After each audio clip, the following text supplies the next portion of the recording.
کسی کو میں نے ایک بیان کیا ڈاکٹر فرحت ہاشمی سے متعلق, وہ لوگوں نے مجھ سے پوچھا تھا, میں نے کہا بھائی وہ مفتی نہیں ہے, ویسے ان کی لیکچروں سے بہت فائدہ ہوا ہے, مسائل کا علم ان کے پاس نہیں ہے. اتنے لوگوں کے نیگیٹو کمنٹس, کسی نے لکھا بھائی تجھ سے زیادہ پڑھی لکھی ہیں وہ, یہ مفتی تجھ سے زیادہ پڑھی لکھی ہیں. ہمارے ہاں پڑھا لکھا پتہ ہے کسے کہتے ہیں؟ جس کو انگلش آتی ہو.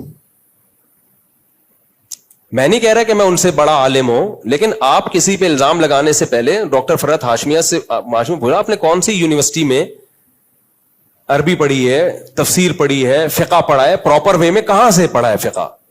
ٹھیک ہے آپ کو درس قرآن آتا ہے اور ہم ان کی خوبی کو مان رہے ہیں, اس کی وجہ سے بہت ساری لڑکیوں نے پردہ کیا ہے, لیکن کسی کو کل بنا دینا, ہمیں آپ جاہل کہو. ملک کے سارے علماء جاہل ہو گئے جو اتنے 20-30 سالوں سے مدرسوں میں بخاری پڑھا رہے ہیں, فقہ پڑھا رہے ہیں, قرآن پڑھا رہے ہیں, سب کے مقابلے میں ایک خاتون کے فتوے کو ترجیح دینا, یہ عقیدت میں غلو ہے.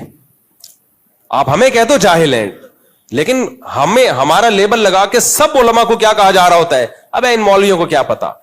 تو وہ پڑھا لکھا ہونا ہماری نظر میں پتا ہے پاکستانی کس کو, جس کو انگلش کے کچھ الفاظ بیچ میں آ گئے نا آپ کی اسپیچ میں, لوگ کہتے ہیں یار ایجوکیٹڈ پڑھا لکھا آدمی ہے. بھائی پڑھا لکھا ہر فیلڈ کا الگ ہوتا ہے. ڈاکٹروں کا پڑھا لکھا وہ ہوتا ہے جو میڈیکل سائنس میں ماہر ہو, جتنی مرضی انگلش بولتا ہو. اگر وہ میڈیکل سائنس میں ماہر نہیں ہے تو ڈاکٹروں کا وہ پڑھا لکھا نہیں کہلائے گا. انگریزوں میں تو بچہ انگلش بولتا ہے. میں امریکہ کینیڈا میں ایک سے ایک جاہل سے ملا ہوں جو فرفر انگلش بول رہا ہے, کخ بھی نہیں آتا ان کو. اتنے بڑے بڑے فارغ لوگ ہیں نا ان ملکوں میں, انگلش آتی ہے ان کو, وہ یہاں آ جائے. ایک صاحب نے مجھے کہا مفتی صاحب اس کو یہاں لے جاؤ, پاکستان کی یونیورسٹیوں میں اس کے لیکچر لوگ سنیں گے, انگلش فرفر بولتا ہے. میں نے کہا تو آ جا ہمارے ساتھ, میں یونیورسٹی میں تیرے لیکچر کرواؤں گا, 2-4 مضمون میں تجھے لکھ کے دوں گا, وہ رٹا لگا کے یاد کرنا انگلش میں.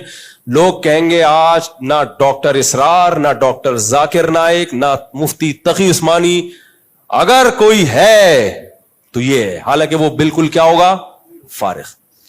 تو یہ ہماری جہالت ہے کہ انگلش آنے کو ہمارے ہاں کیا سمجھا جاتا ہے, علوم, علم نہیں علوم سمجھا جائے. تو انگلش تو ایک زبان ہے میرے بھائی, اچھی بات ہے انگلش آنا, لیکن اگر آپ نے جس فیلڈ میں مہارت آپ کو حاصل کرنی تھی وہ پراپر وے میں نہیں پڑھا ہے, تو آپ کو فارسی آتی ہو انگلش آتی ہو, اس سے کوئی فرق نہیں پڑتا.